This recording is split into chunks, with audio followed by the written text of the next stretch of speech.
É isso aí, mestrão, estamos online. E aí, pessoal, segunda aula aí das ciências humanas.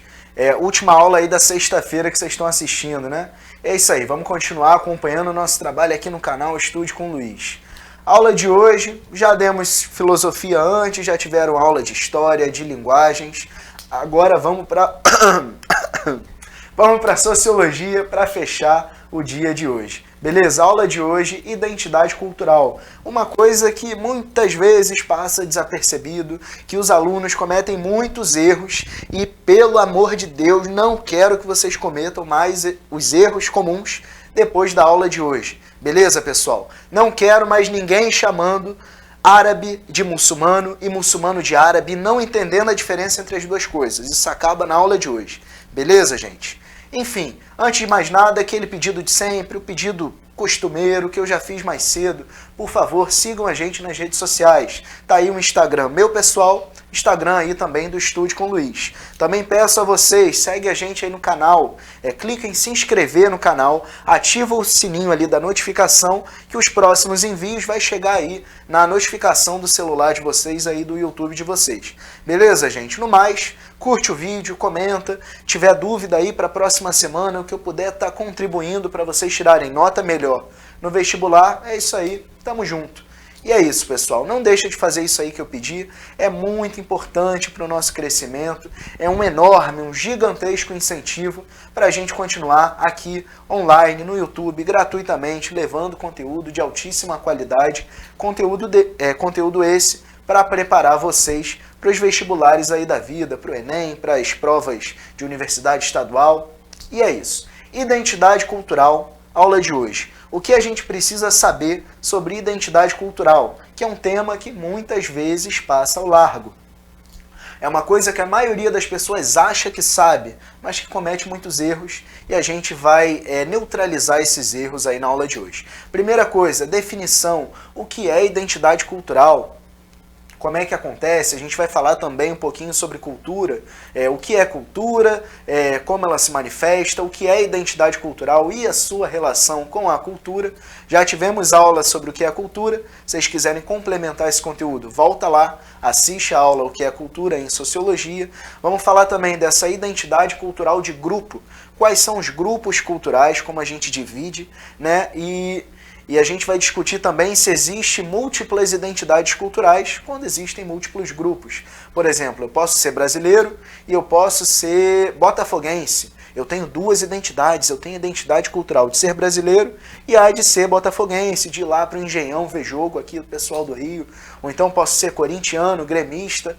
São várias identidades culturais relacionadas aos grupos. Vamos falar sobre isso. Terceiro ponto, hibridismo cultural. O que é o hibridismo cultural? Essa fusão, né, de duas culturas criando uma cultura nova. Isso aí, pessoal, esse hibridismo cultural, vocês podem colocar a bandeira do Brasil dentro. O Brasil é um grande hibridismo cultural. A cultura brasileira é híbrida. Ela é uma grande mistureba, mistura muita coisa. E é isso, pessoal. Basicamente, a gente tem elementos híbridos em todos os aspectos aqui da nossa cultura, desde a música, da religião, da culinária, tudo é influenciado. Aos nomes das ruas aqui, a gente tem muitos nomes de rua, por exemplo, indígena, e logo depois tem um português ali com o nome da rua, que é uma do lado da outra. Isso mostra que o nosso país, Brasil, é um grande choque, é um grande encontro de culturas diferentes. Vamos lá também falar de exemplos da identidade cultural, para fixar melhor o conteúdo. E, por fim, o maior inimigo da identidade cultural, a chamada globalização e essa liquidez identitária que o Bauman falaria. Vamos falar o que é isso. Beleza, gente? Então, o que é identidade cultural? Começando aí pela cultura. O que é cultura? A cultura é um conjunto de características que você vai herdar do seu grupo, da sua família, da sua igreja, da sua tenda espírita ou qualquer religião que seja. Você vai herdar dos seus amigos, você vai herdar da sua escola, você vai herdar do seu bairro. Você vai herdar de todos os grupos que você convive. Desde aquele pessoal que se reúne para jogar LOL, ao pessoal que, sei lá, que faz o estudo religioso nos domingos. Enfim, todos esses grupos eles vão te passar valores, eles vão te ensinar coisas. E essa cultura toda também está influenciada pelo meio. Aí vamos lá. Primeira imagem, o hashi. Hashi é um símbolo da cultura japonesa, que os japoneses costumam comer, né, com um pauzinho, que falam, né? É o chamado hashi. É assim que eles comem a sua comida e isso está influenciado pelo tipo de comida que eles comem, pelo tipo de culinária que é feita. Você vê que no Japão, por exemplo, eles comem muito arroz, mas o arroz não é igual aqui do Brasil, que a gente premia o que? Qual é aquele arroz que a gente gosta de comer? É o arroz bem soltinho, certo?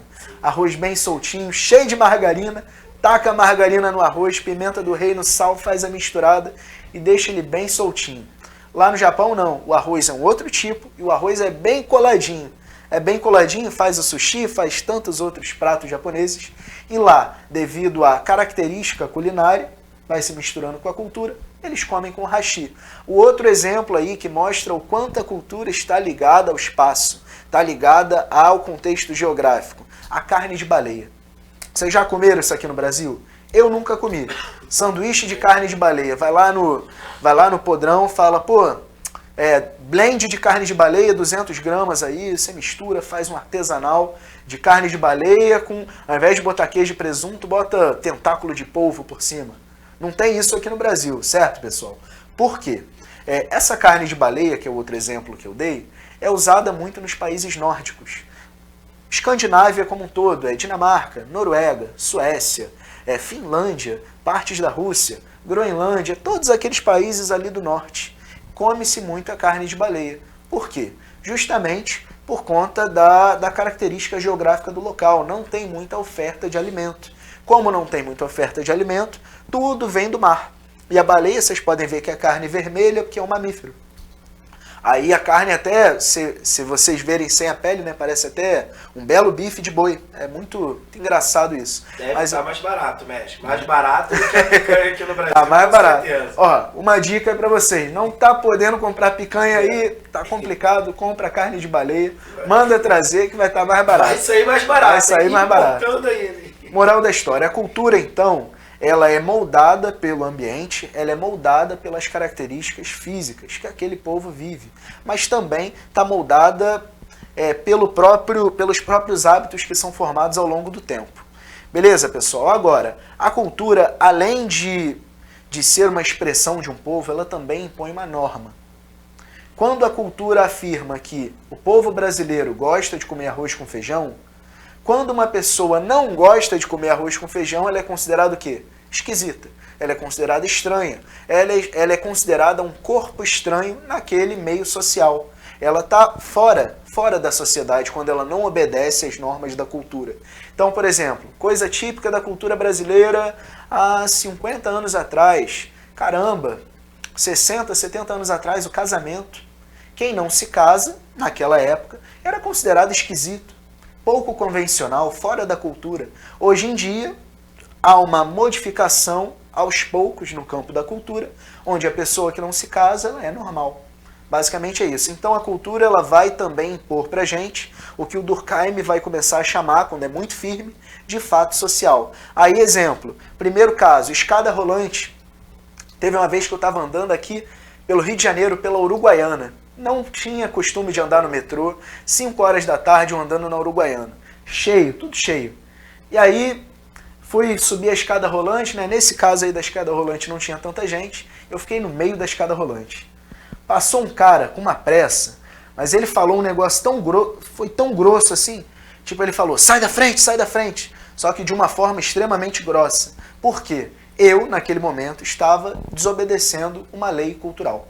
E aí? Existe alguma parte na Constituição brasileira que diz que a pessoa tem que ficar do lado direito ou do lado esquerdo da escada rolante? Não, não existe. Mas, do mesmo modo, eu estava ali desobedecendo, né? Estava no meio, e fui considerado um fora da lei nesse quesito de obedecer ou não uma norma cultural. Ou seja, a cultura, ela cria leis. Leis que não são objetivas, leis que não estão no Código Penal, mas são leis que quando as pessoas não obedecem, elas são tidas como esquisitas ou como não adaptadas ao ambiente. Segundo caso aí, uma torcida muito famosa no mundo, a torcida do time Borussia Dortmund na Alemanha. Essa é considerada a torcida mais fanática da Europa. Lá na Europa, vocês podem ver que, por exemplo, que futebol brasileiro, o time está fazendo gol, o brasileiro está comemorando, time toma um gol, já começa a vaiar e a xingar. A gente é muito ativo na nossa rotina como torcedor em estádio. Na Europa, a maioria dos times fica sentado, os caras ficam sentados, batendo palma, como se fosse um teatro. Já insuportável. é bem chato, comparando assim, a gente com a nossa visão brasileira, é bem chato. Mas aí, um desses times, ele rompe esse padrão, que é esse time da Alemanha, amarelo e preto, Borussia. Nesse time, a torcida é muito ativa. A torcida grita, empurra o time o tempo inteiro, leva cartazes. É bem parecido com a torcida brasileira. E digo até mais inflamada que determinadas torcidas aqui do Brasil.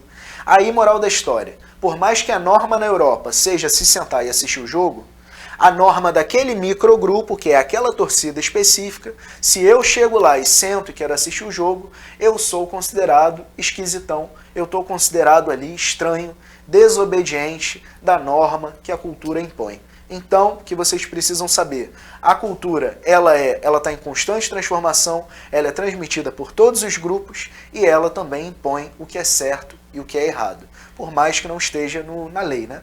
Caraca, isso me lembra, Gabriel, a questão da torcida do Grêmio.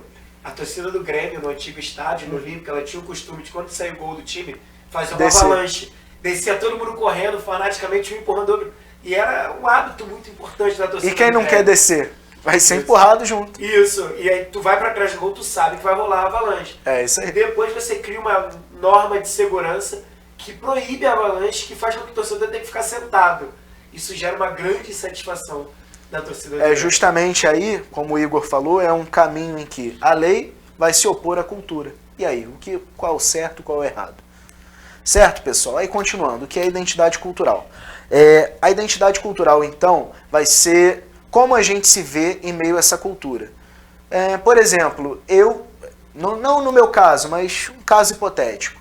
Tem um indivíduo que ele é brasileiro, mas ele não gosta de samba. E aí? Ele é doente do pé.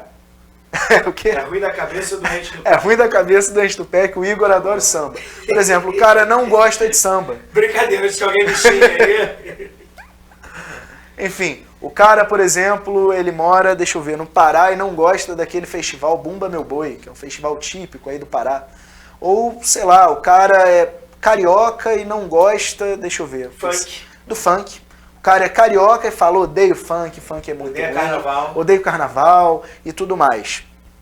A identidade desse cara, a identidade cultural dele é diferente da cultura que ele está inserido. A identidade cultural é isso então, pessoal. A identidade cultural é uma junção do ser, do indivíduo, com o meio em que ele está. A gente não precisa adotar 100% a cultura de onde a gente está. E como a gente se vê mediante a essa cultura, vai representar a nossa identidade. Então eu posso estar plenamente inserido na cultura carioca, aqui no caso, que é o quê? Eu adoro ir para um boteco, comer torresmo, tomar cervejinha, adoro funk, feijoada, carnaval e falo dessa forma meio...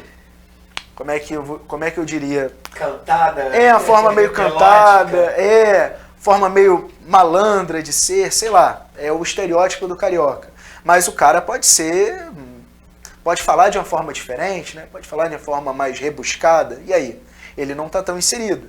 Vai variar muito. Cada indivíduo vai ter um grau de identificação cultural maior ou menor, dependendo de onde ele vem. Beleza, pessoal? Então, a sociologia vai chamar essa formação do indivíduo de interacionismo simbólico. O que é interacionismo simbólico? É a relação do indivíduo, do interior com o exterior. Exemplo aí, um homem hindu. O hindu, as roupas que ele veste estão extremamente ligadas aonde ele nasceu. O método de transporte que ele está usando ali, uma canoa.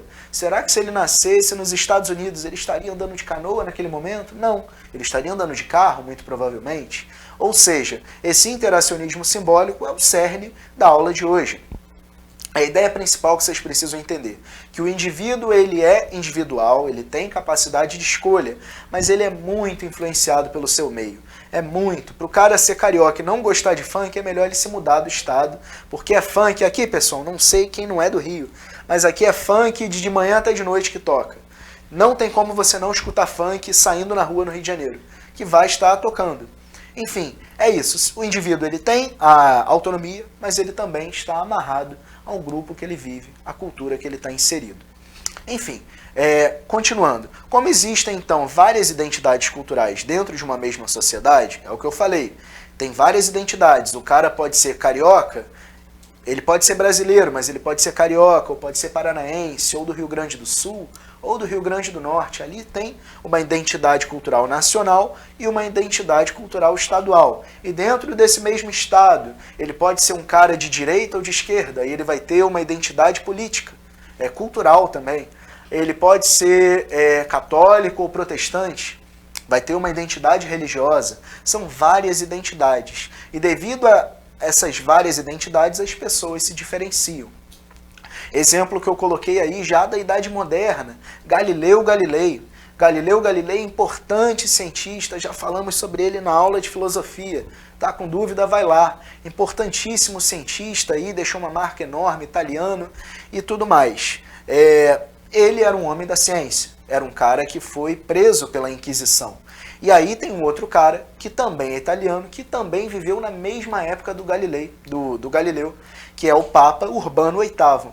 Papa Urbano VIII era um homem da igreja, não era cientista, não era ligado ao campo do saber, e foi ele, em última instância, que condenou o Galileu à prisão domiciliar, na qual o Galileu viveu aí até o fim de seus dias.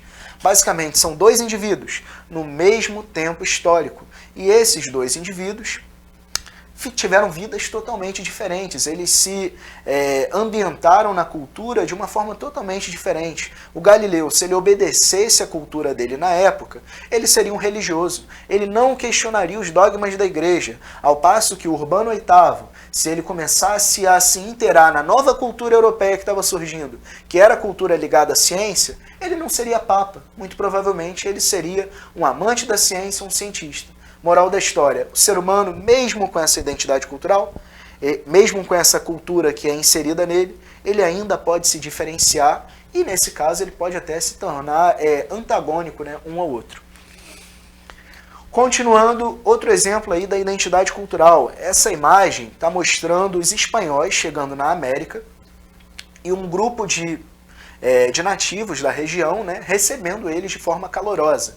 Aí a gente vai ali para a aula de América, o professor de História vai dar para vocês, que aponta que os espanhóis não conseguiriam colonizar ali a região da América, do México, né, toda essa região da América Central e do Norte, se eles não tivessem ajuda de grupos nativos que eram inimigos uns dos outros. Qual foi a tática dos espanhóis? Eles chegaram naquelas sociedades nativas, viram os grupos que eram rivais, e mesmo que esses grupos tivessem a mesma identidade, uma identidade muito parecida, falou assim, ó, grupo A, você me ajuda, eu vou derrubar o grupo B e eu vou te dar poder, já que vocês estão perdendo no momento para o grupo B.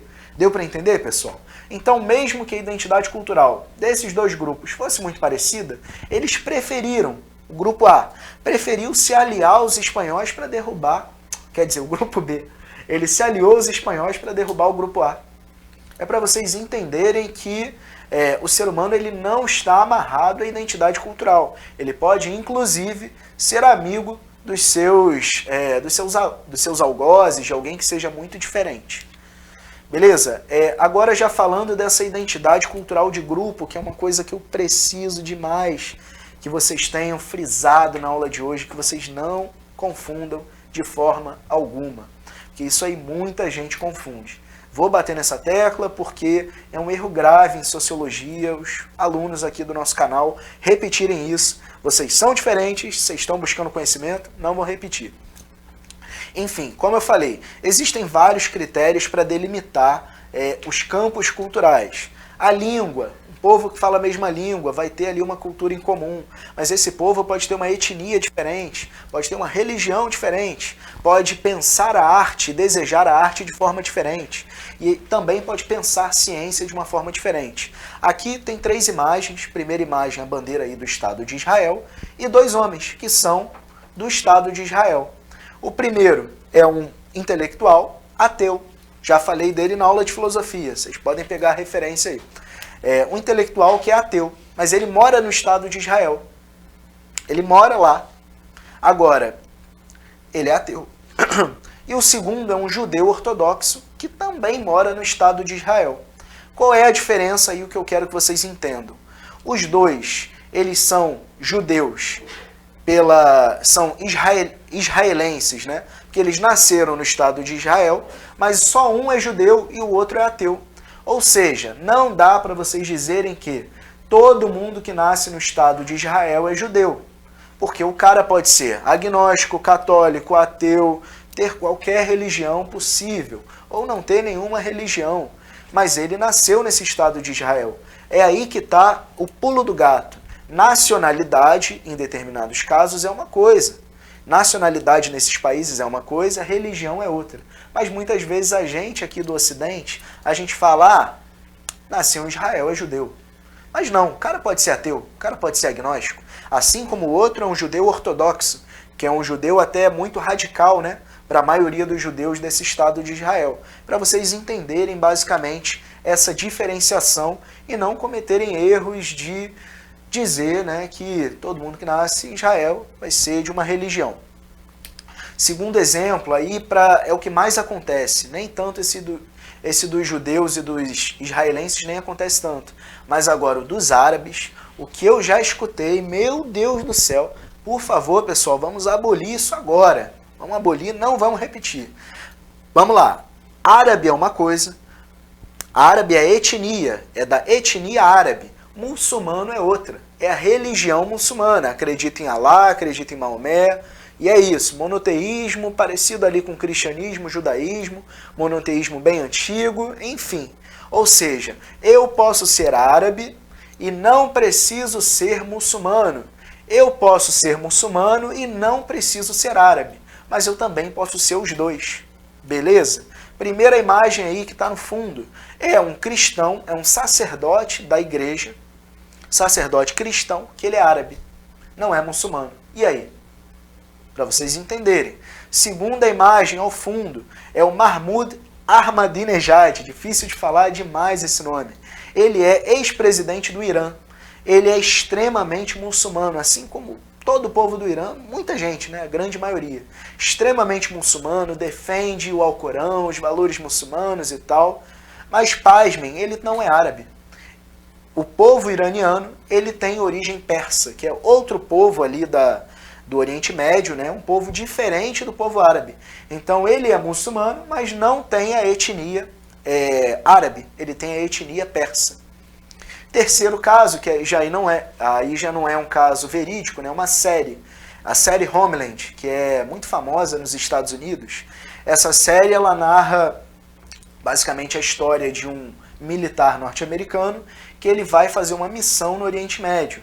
E lá ele é colocado em cativeiro durante 13 anos, mais ou menos. E no cativeiro, todo mundo nos Estados Unidos pensando que ele já estava morto, a mulher dele, ela acaba ficando com o melhor amigo dele, se apaixona, eles quase casam e tal, e o cara tá lá, dado como morto. Só que ele não morreu, ele estava ali sendo ensinado aos valores de um Islã mais radical, mais jihadista, né?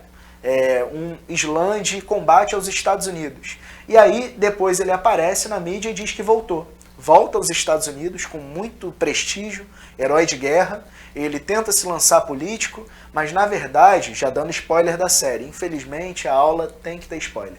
Não tenho como negar isso daí. Aí ele volta como um espião dos terroristas. Ele volta como um espião que agora defende uma visão ultra-radical da religião islâmica. Basicamente, então, ele é um norte-americano, branco, não tem etnia árabe, nem etnia persa, e ele é muçulmano. É para vocês entenderem a diferença. Posso ser árabe e ser cristão, posso ser persa e ser muçulmano, posso ser norte-americano e também ser muçulmano. Beleza, pessoal?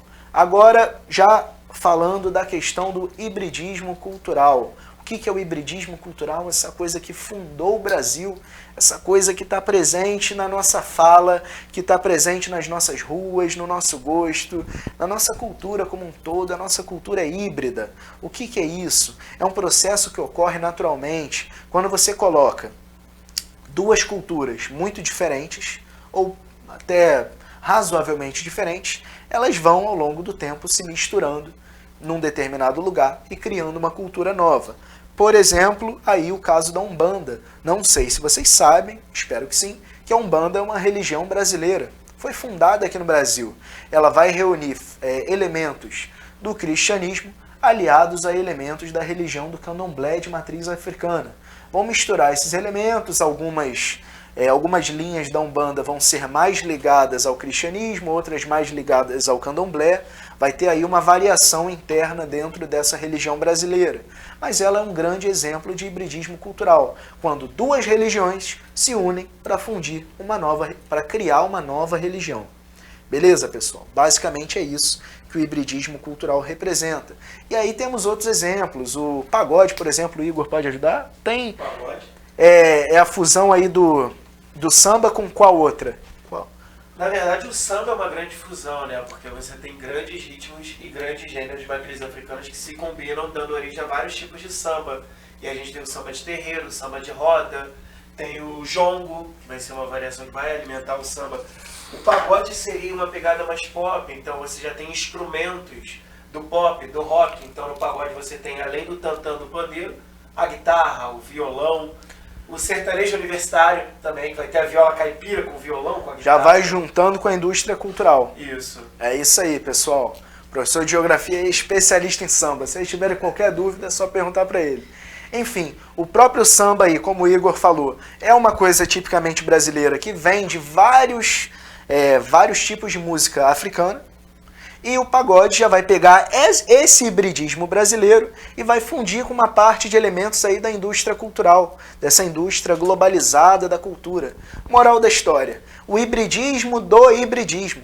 E aí depois o cara pode pegar o pagode, juntar com um outro elemento musical e criar um novo elemento, um novo estilo musical.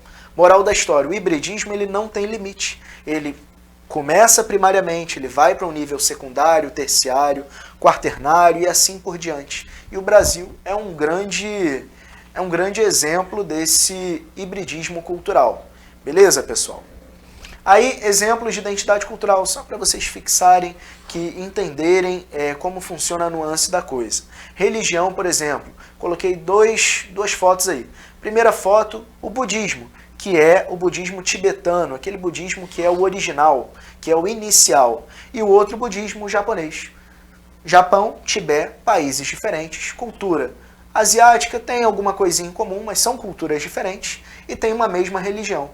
A mesma coisa, por exemplo, Igreja Católica em Roma para a Igreja Católica no sertão brasileiro, são igrejas católicas diferentes, ligadas a questões geográficas, sociais, aos recursos que aquela população tem. Basicamente é isso. Música, por exemplo, coloquei o Lulu Santos e o Elton John. São exemplos aí de música que faz muito sucesso e está ligada a dois países de cultura diferente.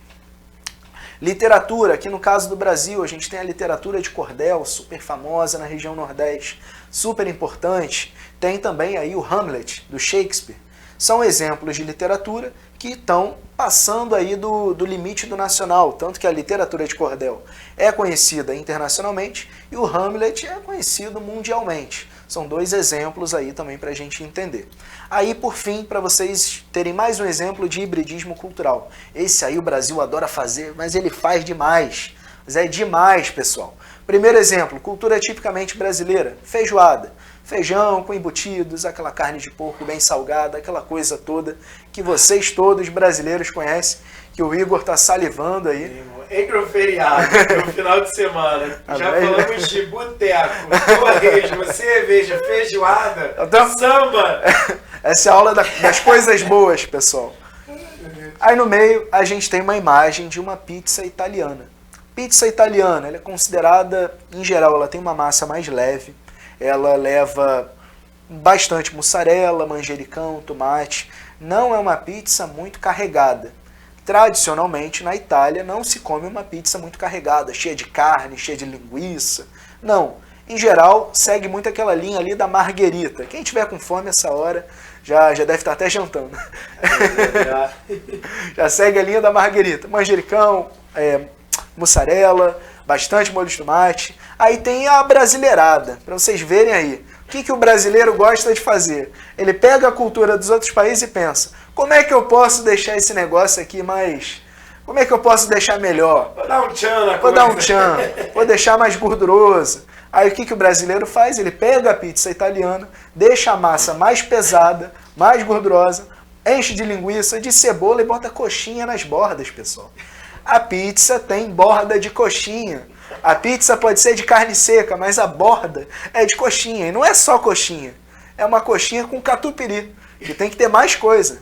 Basicamente é isso. A nossa culinária, por exemplo, ela é uma culinária que pega elementos internacionais, estrangeiros, né, e transforma numa coisa só nossa. Se o italiano chega aqui no Rio de Janeiro, qualquer estado, para comer uma pizza dessa, ele vai falar, meu Deus do céu, nunca que ele vai ver essa pizza, por exemplo. Uma pizza de estrogonofe. Pizza de estrogonofe. Pizza de batata frita. Então, a gente vê isso muito em rodízio. Pizza de cachorro-quente, que tem a salsicha picada com bastante batata palha. A pizza de estrogonofe. A pizza de batata frita. Eu tô imaginando o italiano agora no rodízio olhando essas coisas. Pizza de hambúrguer. E assim vai, pessoal.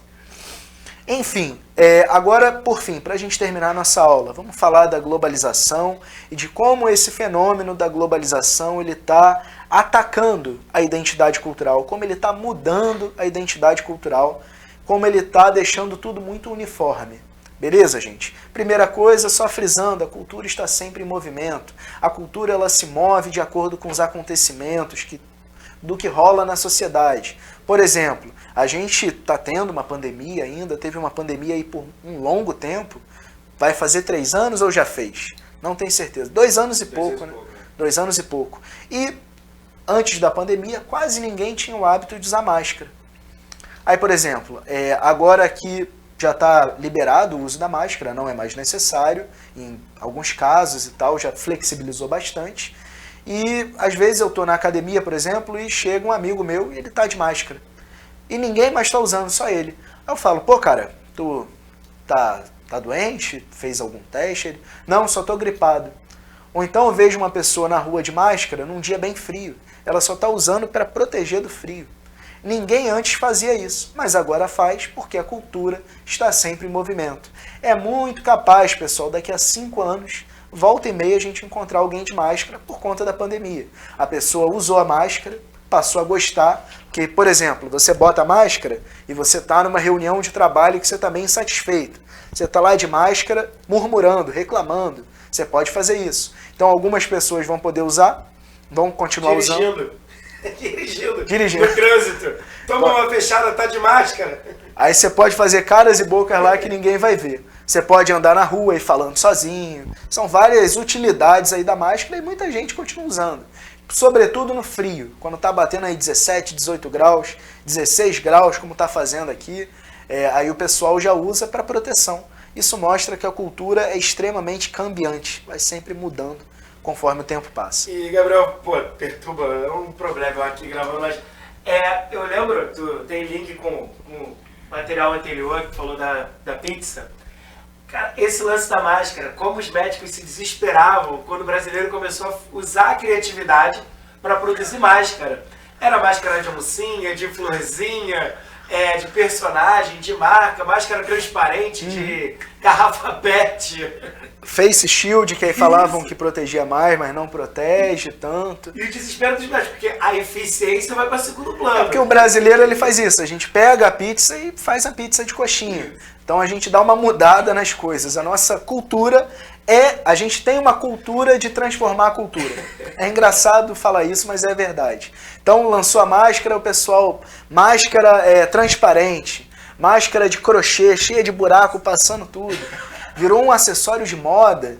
Então, negócio que era PFF2 azulzinho ali para proteção, Então quem é mais chique vai usar da Lupo, vai usar máscara de marca, e assim vai, pessoal. Coisas típicas aí do nosso Brasil. Enfim, aí continuando, falando sobre a globalização, a gente já sabe que a cultura está em constante movimento, que ela não é uma coisa só, que daqui a 100 anos não vai ser a mesma cultura de agora, que a cultura, por exemplo, do TikTok, que está arrebentando aí, há 10 anos não existia. Da aula online, canal no YouTube de educação há 20 anos não existia, e assim vai. A gente vai vendo que a cultura está em constante movimento e a globalização, ela aumenta a velocidade de tudo isso. Agora, a globalização, pelo menos inicialmente, ela criou muitos choques culturais. Primeiro choque cultural absurdo, o choque civilizacional, já falei disso em aula e importante assunto, né? Primeiro choque ligado por esse início de processo de globalização foi justamente a colonização da América. Ali a gente tem um choque cultural absurdo, porque a gente tem uma população nativa com valores totalmente diferentes dos valores dos colonizadores. Valores sobre visão de mundo, sobre vida, objetivo de vida, filosofia do ser humano, o que o ser humano deve ser, pensar, agir, como ele deve fazer em determinada situação, absolutamente sobre tudo. O papel do homem, o papel da mulher, o papel do idoso, da criança, era tudo diferente. E o processo de globalização, ele começou a equalizar, né, a deixar tudo mais igual, a partir da invasão aí da América por parte das potências europeias. Beleza, pessoal? Aí outro exemplo aí dessa globalização, a gente tem os tênis da Nike, por exemplo, tem tantos outros, que eles estão aí em quase... Tem Nike em todos os países do mundo, com certeza. Só não vai ter, talvez tenha até em países assim, em locais que não tenha gente, você vai ter um tênis da Nike, no oceano, ele vai estar em todos os lugares. Aí a gente vê um exemplo de uma empresa poderosa de países ricos se expandindo por todo o mundo. Mas, como a gente já explicou, a cultura ela é uma via de mão dupla. A cultura ela não vai apenas do mais rico para o mais pobre, ou do grupo predominante para o outro grupo. Não. A cultura é uma via de mão dupla. Enquanto está sendo imposta a cultura desse país ou dessa civilização mais rica sobre o mundo também está devolvendo uma parte da sua cultura. Mais um exemplo de futebol. Por exemplo, os times europeus. Times como Manchester United, Manchester City, Liverpool, Chelsea na Inglaterra, todos esses times aí super famosos que fazem a UEFA Champions, Real Madrid, Barcelona, todos eles têm fãs mundiais. E como que isso aconteceu? Como que um cara na Costa do Marfim coloca uma camisa azul de um time inglês e diz que é torcedor desse time inglês e passa a acompanhar as notícias, a adquirir os produtos, a piratear os produtos também e usar, né? Como que a marca desse time se transforma numa coisa internacional? É apenas por uma imposição cultural? Não. Exemplo aí na segunda imagem. O rosto que está impresso aí nessa foto é do atacante marfinense Didier Drogba. Jogava muito. Pessoal que gosta de futebol lembra dele, já está aposentado. Era sinistro, cara. E ele fez muito sucesso na França, depois ele vai para a Inglaterra e joga num time inglês lá. A partir do sucesso que ele fez na Inglaterra, os ingleses começaram a pesquisar mais sobre a cultura da Costa do Marfim e os marfinenses começaram a pesquisar sobre o time que ele jogava. E ali, durante a passagem do Drogba por esse time, o pessoal ali da Costa do Marfim começou a adotar como time do coração.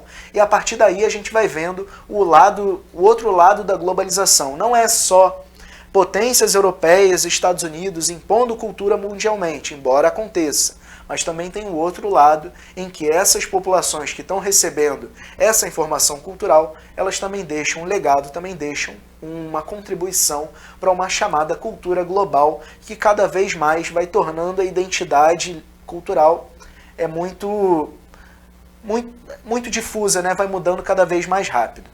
Enfim, processo também que acelerou demais essa globalização cultural, a chamada Guerra Fria. Aí é tipicamente aula de história, aula de geografia, estava falando com o Igor que Guerra Fria cai em todas as matérias. Daqui a pouco tá o João dando aula de biologia ali, então na Guerra Fria ali. Discurso da biologia na Guerra Fria. É isso aí. A Guerra Fria está em tudo que é aula. Guerra Fria, pessoal. Resumindo, União Soviética, Estados Unidos, fazendo aquela guerra ideológica para ver quem tinha o melhor modelo econômico e social, e eles começaram a massificar a sua cultura no mundo todo, começaram a passar a sua cultura para o mundo todo. Os Estados Unidos começaram a falar, nós somos a civilização melhor, então Brasil, comece a consumir os nossos produtos. A União Soviética começou a fazer a mesma coisa, por exemplo, em Cuba, por exemplo, em outros países ali, deixa eu ver, Cuba, China, foi espalhando ali a sua cultura também. Aí, cultura que a gente tem muito aqui no Brasil, assistir séries norte-americanas. Vocês já pararam para pensar por que vocês assistem tanto série norte-americana? Porque eu assisto tanto. Por exemplo, aí na segunda imagem, seriado Friends. Primeira imagem, seriado The Office. Não é tão conhecido, mas eu tive que colocar na aula porque eu sou fã aí. Não deu, pessoal. Botei o Friends, que é o mais conhecido, e o outro que eu gosto. Inclusive assistam, que é bem legal. Enfim, por que a gente tem esse hábito? Por que a gente não senta em frente à televisão para ver novela? Nós aqui, mais jovens, certo? Por que a gente não tem esse hábito? Se os nossos pais e avós e bisavós, pessoal aí mais antigo assistia. Porque a cultura está em constante movimento e a cultura está extremamente ligada à globalização. A partir da Guerra Fria, Estados Unidos começaram a espalhar a sua cultura mundialmente e hoje a gente tem esse hábito de assistir produções norte-americanas. Só que, como eu falei, a cultura está sempre em movimento, não assistimos apenas séries norte-americanas agora. Agora já tem gente assistindo série francesa, alemã, inglesa e assim por diante. Coreana demais, aí a Coreia com K-pop, todas, acho que é Dorama o nome da novelinha lá coreana. Ou seja, os Estados Unidos iniciam um processo, mas hoje eles não são donos desse processo. A globalização não tem dono, porque a globalização ela é imprevisível, ela é variável e ela é cada vez mais veloz. Beleza, pessoal? Outra coisa importante que vocês precisam entender. Mediante a isso, já que é tudo uma via de mão dupla, já que toda cultura vai influenciando uma ou outra, não existe cultura superior. Não existe, não tem. Não tem como eu dizer, a cultura dos Estados Unidos é melhor. Melhor em que sentido? Em que sentido? Melhor para quem? Melhor quando? Melhor por quê? Precisamos sempre fazer essas perguntas, para não cometer deslizes absurdos, falar assim, por exemplo, a civilização francesa ela é melhor do que a civilização angolana. Mas aí você não está contextualizando, você não está vendo ali, beleza, os níveis sociais do IDH na França é melhor do que em Angola, mas você não está levando em conta a colonização, você não está levando em conta todo o processo de exploração que a África viveu, que a Angola viveu, você não está levando em consideração todos os fatores, certo? Então não podemos afirmar que existe cultura superior, porque a cultura está ligada a um contexto. Contexto na Europa vai ser diferente do contexto na África ou na Ásia, por exemplo. Enfim, pessoal, aí outro exemplo que eu quero dar para vocês, como não existe cultura superior. Um dos maiores impérios que o mundo já viu, já tiveram aula disso aí com o Bruno, Império Romano. Extremamente poderoso, extremamente grandioso, praticamente dominou toda a Europa, Norte da África, Ásia. Se tivesse a América, os caras, se tivessem já achado a América, invadido aqui, eles tinham dominado também. Eles dominaram tudo que foi possível. Enorme, império gigantesco. E eles, muitas vezes, falavam que a sua cultura era superior. Eles impunham, sim, a sua cultura. Só que os próprios deuses típicos romanos, eles são uma adaptação dos deuses da mitologia grega. Então, no maior império que já existiu, os deuses desse império não eram originais desse império. Eram, sim, da Grécia. Logo, essa coisa de cultura superior, religião superior, civilização superior, isso aí é tudo completamente, totalmente falacioso. Não temos como afirmar essa questão de superioridade cultural. Por fim, aí está a via de mão dupla dessa globalização e da identidade cultural. A globalização ela gera liberdade. Ela dá a liberdade de eu me identificar ou não com uma cultura. Eu mesmo, sendo carioca, não sou obrigado a gostar de funk, embora seja uma cultura dominante no Rio. Eu posso gostar de forró, que não é uma cultura dominante aqui do Rio. Eu posso gostar de um outro estilo musical. K-pop. Eu posso ser fanzaço de K-pop e não gostar de funk. E eu sou carioca. E aí? A globalização, então, ela vai espalhar os elementos culturais, ela vai gerar liberdade, mas ela também gera uma perca de identidade. Vai ficar cada vez mais difícil, conforme a globalização avança, você dizer que o carioca é tipicamente definir alguém por um arquétipo, certo? O paulista, ele é assim, fala de determinado jeito, tem determinado gosto, cada vez mais difícil, entendeu? Por exemplo, o caso aí das dublagens ou das novelas.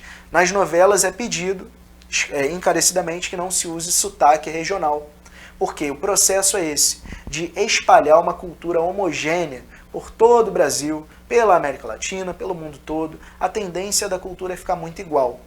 Entendem? Basicamente é isso. Então, por exemplo, o cara ele pode ser brasileiro e pode não gostar do nosso futebol. Ele vê o Neymar jogando, tá um grande jogador, muita gente tece críticas a ele.